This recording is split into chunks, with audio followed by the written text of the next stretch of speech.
Yo, what's happening, Raider Nation? It's your boy Soto here. You know what it is, Raiders versus the world, talking about the team that the world loves to hate, your Las Vegas Raiders.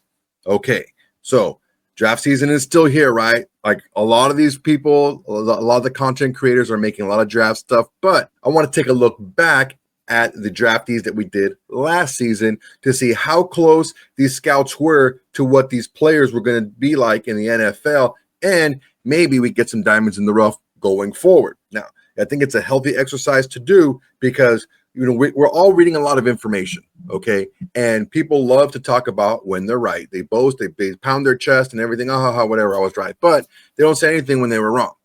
So what I'm going to do is I'm going to look at I compiled a couple of different areas where I get my information from. Now, this is what I do most of the time.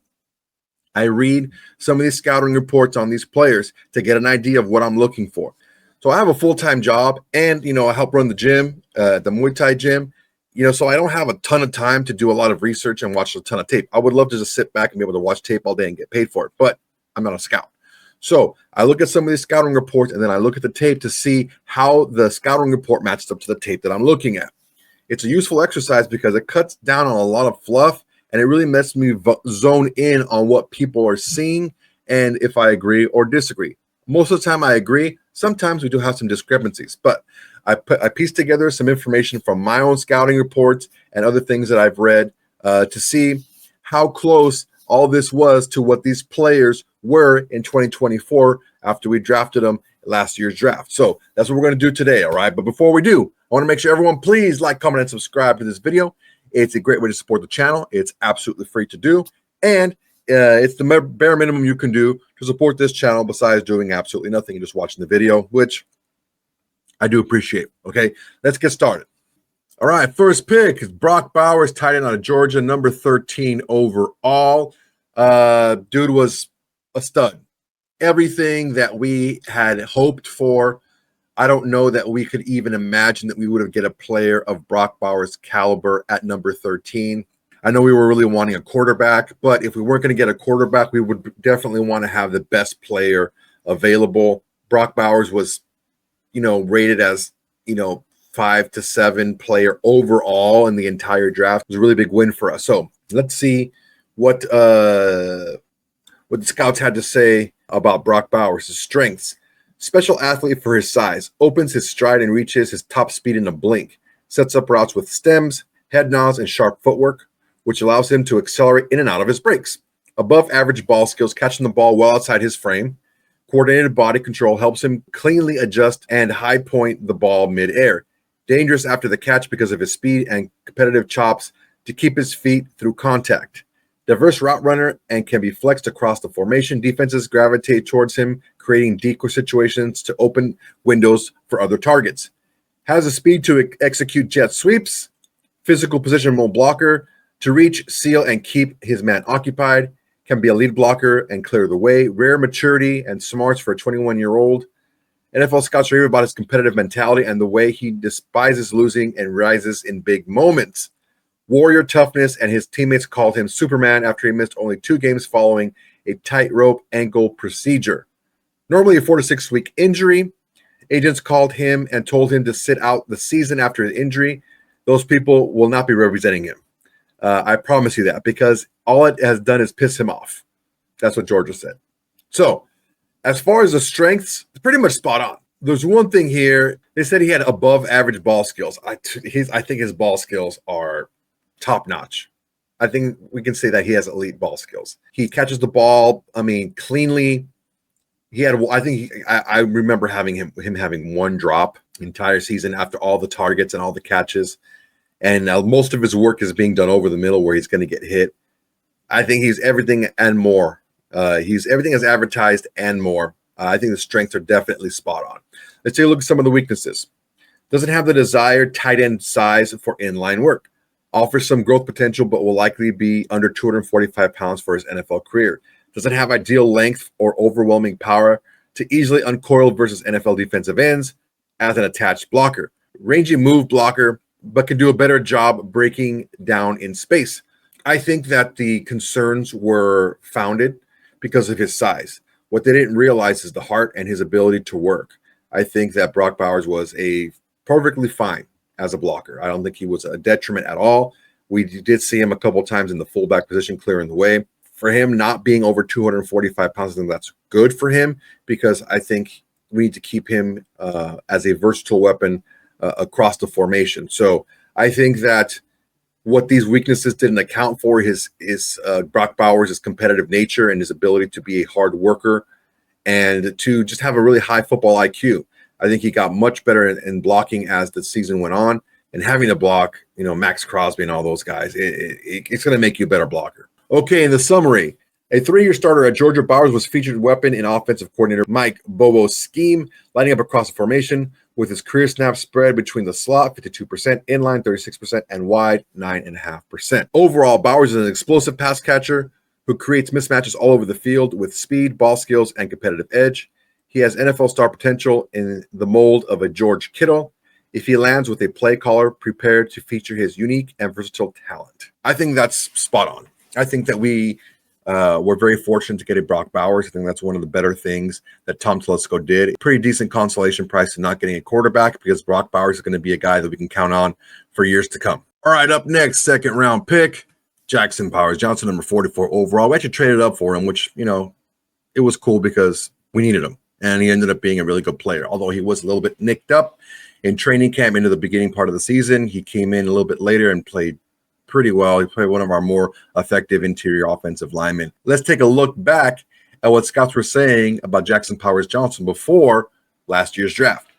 His strengths: has an NFL frame with above average body twitch and snap to step quickness, efficient lateral shuffle to answer gap shooters, allowed 0 sacks and only 1 pressure in 2023, plays with a firm base and fierce hands to refit and stay centered in a pass protection anchor, gets the most out of his average length and looks to remove defenders from their feet. He led Oregon with 37 knockdowns in 2023. I think we've seen him do quite a bit of that for us. Okay, let's see what we got going here. Weaknesses: sets tall at times with inconsistent knee bend, average hip roll, and doesn't consistently drive defenders off the ball. I think that he pretty much took care of that. Has the range to reach his blocking points, but needs to get there with urgency and timing as well. I think he cleaned that up as well. Will strengthen his sustained skills with improved post-contact leverage and mechanics. That's something that he does still need to work on. His technique isn't always the greatest. He gets there and he's violent when he gets there, but his technique isn't the greatest. But for right now, I think that's going to work for him because he's just so much more aggressive than so many other people out there on the field. He just loves to have contact. Summary: overall, emerged as a standout center this past season in offensive coordinator Will Stein's zone read balanced attack. After filling in at guard for the first 2 seasons, he won the starting job in 2023 and became the 5th unanimous All-American in school history and first in Pac-12 player to win the Remington Award as the nation's top center. It was no surprise Jackson Powers Johnson did really well at center when he got the chance. So overall, Jackson Powers Johnson's inexperience is reflecting in his technique, but he offers a fantastic combination of size, athleticism, and toughness. With the skill set that translates to both center and guard, his game reminds me of Ryan Kelly, who won the Remington Award at Alabama before becoming a first-round pick in 2016. He was graded as a first or second-round selection, number 23 player rated overall. To get him at 44, I think was a steal for us. There was some concern about some concussion issues. Also, there was a hip and groin issue that he had as well. Other than that, I think he's been much more than we had thought. He is definitely going to be a starter for us on the interior. I believe it's going to be at the center position. Definitely one of the better guys in the interior offensive line in last year's draft. So I think this stuff was pretty accurate. I think that he cleaned up a lot of his timing and a sense of urgency in the run game. I think he gets there and he's very violent when he gets there. The technique does need to get cleaned up a little bit as far as his hand placement goes and his footwork. But other than that, I think that he's going to be another cornerstone player to this offense for years to come. All right, guys. Up next is kind of a surprise pick at the time. And I think we were kind of looking at each other like, okay, Delmar Glaze, I like him. He's got good traits, but he also has some things he needs to work on. But boy, were we pleasantly surprised once we got him on the field. Yes, tape is one thing, and you know, seeing somebody running around in their underwear is something else. But getting them on the field in your system and your coaching staff is something completely different. DJ Glaze really far outreached his draft position. Let's take a look at some of his strengths. Wide-framed blocker with natural broadness in his upper half, consistently squares his hips to rushers and allows his long arms to work for him to initiate leverage. I think we saw that. Hand strikes are deliberate and heavy to slow his target. Grip strength and anchor help keep his blocks cinched. I think we saw that as well. Able to open around the arc and push out rushers wide, uses his natural force to lean on down blocks and create movement. It's all about, sounds about right? Some weaknesses. Average foot quickness limits his lateral range. I think that he was proved to be a little bit quicker and had a little bit better lateral mobility than what was given him credit for. Forced to catch his balance too often, and he gets flat-footed in pass sets. That happened a few times, not too often. I think a lot of that stuff was cleaned up. His hands often land outside the frame of pass rushers, and he must play more controlled in coil and reset. Has a tendency to grab when he panics. Steps get too narrow once engaged in the run game.